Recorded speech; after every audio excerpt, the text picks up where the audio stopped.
हमारे चैनल को सब्सक्राइब करें और वीडियो सबसे पहले अपने मोबाइल पर पाने के लिए बेल आइकन को दबाएं। अब मेरा अगला सवाल आपसे है, आप बताएं कि आप थाने पहुंचे बाइक पर अपनी बहन को लेकर और अपनी मां को लेकर, फिर वहां पर क्या हुआ? वक्त भी बताइएगा। एफआईआर में पहली बार छेड़खानी और SC/ST एक्ट के तहत केस दर्ज हुआ था, वो भी बताइएगा क्यों, और जब बाद में बयान बदला गया उसकी भी वजह। अब आप जो पुलिसिया कार्रवाई पूरी है वो एक एक करके बताएं, बोलिए। जी, तो वहाँ पर एक सादा कागज पे तहरीर लिखवाई है कि क्या आपके साथ घटना हुई है। हाँ? तो आप अपने आप लिखिए। तो मैं जितना मेरे को पता था, क्योंकि बहन से जितनी जानकारी मिली थी मेरे को, उसने जो लड़के ने बताया था वही बताया था, और उसको जो गला थे जो दुपट्टे के उसको घोटा गया, उस हिसाब से मैं लेके इसको जान से मारने की कोशिश करेगी दुपट्टे से। मैंने उसमें इतनी तहरीर दी है, और जल्दी मैं बोला कि आप लड़की को लेके जाइए। पुलिस वाले बोले थे अब लड़की लेके जाओ भाई, मर जाएगी नहीं तो।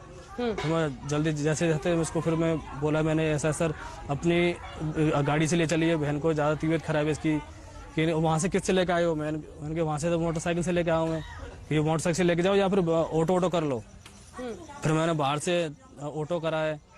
ऑटो में बहन को लेटा के, उसमें मेरी बहन थी एक, मेरे से छोटी हो, सब मनीषा से बड़ी है, और मम्मी, और उसमें 2 कांस्टेबल थे भी थे, लेडीज कांस्टेबल, एक पुलिस कांस्टेबल। प्लीज नाम न ले, बच्ची बोले। जी जी जी जी जी बोलिए।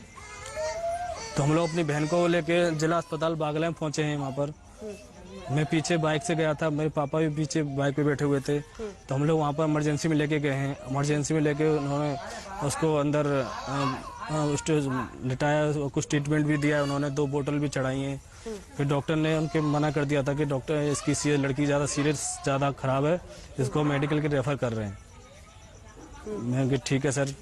तो जो पुलिस वाले थे वहाँ पे, मैंने बोला सर आपको तो जाना पड़ेगा, ये पुलिस केस है। कि बोला कि हमको तो यहीं पर तक बोला गया है, यहीं इस हॉस्पिटल तक। मैंने सर अब वहाँ पर कौन जाएगा? कि चलो ठीक है मैं बात करता हूँ। वो बात करते करते वो बाहर निकल गए वहाँ से। वो दोनों जो कांस्टेबल थे वहाँ से बाहर निकल गए, हमें दिखे भी नहीं। फिर किसी भैया ने वहाँ पर 108 नंबर कॉल डायल करा कि वो कैसे जाएगी। तो 108 नंबर जो पुलिस करे वो भी 1-1.5 घंटे बाद वो आई है एम्बुलेंस। उसमें हम ले गए अपनी बहन को मेडिकल। आरोपी परिवार का जो मेन पापा थे जी, आरोपी परिवार की जो मुख्य दलील है सत्येन जी, वो ये है कि पहली जो तहरीर आपने लिखवाई उसमें आपने गैंगरेप का जिक्र क्यों नहीं किया? क्योंकि उसी दिन थाने के बाहर आकर आपकी माँ क्योंकि और आपकी बहन दोनों ने ऑडियो वीडियो बाइट भी दी थी किसी रिपोर्टर को, जो बाइट भी हम लोगों ने कई बार दिखाई है। तो ये सब कुछ हो रहा था, लेकिन आपने अंदर ये रिपोर्ट क्यों नहीं लिखाई? इसको लेकर जो आरोपी पक्ष है वो अपनी बात बार बार कह रहा है। इस पर आपका क्या जवाब होगा? क्योंकि मामले की गंभीरता को देखकर जब आप लोगों को सब कुछ पता था, ये क्यों नहीं लिखाया आपने? पहली तहरीर में पूरा सच क्यों नहीं बताया? पहले बार से मैम पूरी तरह से पूरी जानकारी नहीं थी मेरे को कि इसके साथ ऐसा हो चुका है। जितनी मेरे को उसका जो देख के कंडीशन, उस हिसाब से मैंने उसको लिखा था कि ऐसे ऐसे लड़की को गोला घोट कर मारने की कोशिश करी गई। क्योंकि मम्मी तो बाहर बैठी हुई थी, मम्मी से नहीं पूछा मैंने इसके साथ क्या हुआ है। मम्मी तो उसको साथ में लगी हुई थी, मैं तो अंदर था। आरोपी परिवार की तरफ से जो हमारे साथ बैठे हुए थे, सुन लीजिए, 1 सेकंड बैठ जाइए सर, 1 सेकंड वापस बैठ जाइए। इस पर आपका भी मुझे वर्जन जानना है। आप बैठ जाइए प्लीज। आवाज आ रही है आपको? मुझे लगता है वो उतारे। एक बार फिर से कोशिश करते हैं उनसे संपर्क साधने की, ताकि इस पर वो भी अपना वर्जन दे दे। ठीक है, मेन बात यही है जो बार बार उठ रही है कि बयान क्यों बदला गया, जो 14 सितंबर को दिया गया था और फिर 22 सितंबर को जो 4 लोगों के नाम के साथ आरोपी बनाकर गैंगरेप की बात हुई, इन दोनों में बहुत बड़ा फर्क है। ये क्यों हुआ? पहली तहरीर में आपने क्यों नहीं लिखवाया? उसमें पूरी जानकारी नहीं थी, क्योंकि उस समय बोलने लायक पूरी तरह से नहीं थी। जीव उसकी लड़खड़ाई थी और बेहोश हो रही थी। जब पूरी तरह जब होश आया हॉस्पिटल में, मेडिकल में, करीब 2-3 दिन बाद, तो उसने मेरी बहन को, मेरी माँ को बताया है।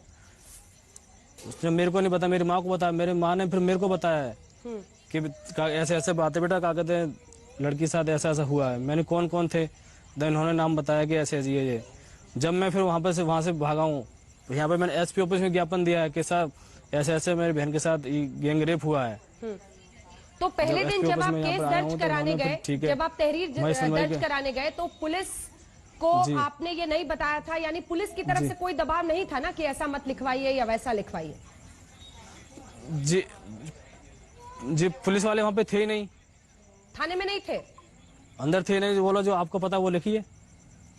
थाने में थे, जहाँ पे मैं बैठा हुआ था वहाँ पर कोई नहीं था, जो बोला कि आज जो आपको पता वो लिखिए, हमें नहीं पता। और आपने एक कोरे कागज पर लिखकर पूरी तहरीर दे दी थी। फिर ये आप लोग हॉस्पिटल पहुंचे, वहां भी तो हाँ। कांस्टेबल कुछ देर हाँ, रुके, तहरीर उसके दे बाद दी। चले गए। फिर आपकी बहन ने किस तारीख को बताया कि उनके साथ गैंगरेप जी हुआ हाँ, है? करीब 2 दिन में बताया था उसने, जब उसका जो ट्रीटमेंट स्टार्ट होने करीब 16 घंटे में उसका ट्रीटमेंट स्टार्ट हुआ है। उसके एक्सरे वगैरह हुए थे रात में, जी। सीटी स्कैन हुआ था। डॉक्टर ने बताया इसकी जो गर्दन की हड्डी है 3 वो फ्रैक्चर हो चुकी हैं। इसकी तरह से इसका जो शरीर का जो चलने की उसमें वो में नहीं है। और पूरी जानकारी अगर होगी तो उसमें सीटी स्कैन में पूरा तरह आ जाएगी। सीटी स्कैन में पूरा बताया गया है। उसकी बताया कि रिपोर्ट करीब 5 दिन बाद आएगी। तो जब इसका जो ट्रीटमेंट हुआ है करीब 15 तारीख को स्टार्ट हुआ है 8-9 बजे। तो उसके बाद धीरे धीरे उसका थोड़ा जो जीभ थी उसकी पूरी सूजी हुई थी, थोड़ी उसके पटकने लगी। उसके बाद थोड़ा उसने बताया माँ को। और उसके बाद से आप लोगों ने 22 को फिर माँ ने जब मेरे को बताया, जब मैं वहाँ से 22 को फिर आपने पुलिस अधीक्षक को संपर्क किया, कैसे आपने जी हाँ, फिर गैंगरेप का मुकदमा दर्ज कराया? 22 को नहीं, 22 को तो जो मैं यहाँ पर करीब 16-17 तारीख में आया हूँ यहाँ पर, जहाँ 16 तारीख मैंने यहाँ पर ज्ञापन दिया एसपी ऑफिस में। ठीक है। 17 को। जी। तो पीड़िता का कोई तो बयान बोला दर्ज ठीक है, हुआ और था? फिर बता रहे थे कि हमने, कोई बयान दर्ज करने गया था? जी हाँ, बयान भी दर्ज हुआ है। हाँ।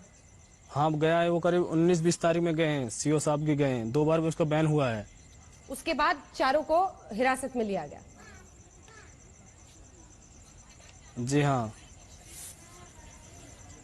तो आप कह रहे हैं कि ये जो पारिवारिक रंजिश की बात आ रही है, वो आप कह रहे हैं कि बहुत पुरानी बात थी, 10-15 साल, 10 साल पुरानी आपने कही, उससे कोई लेना देना नहीं हाँ है?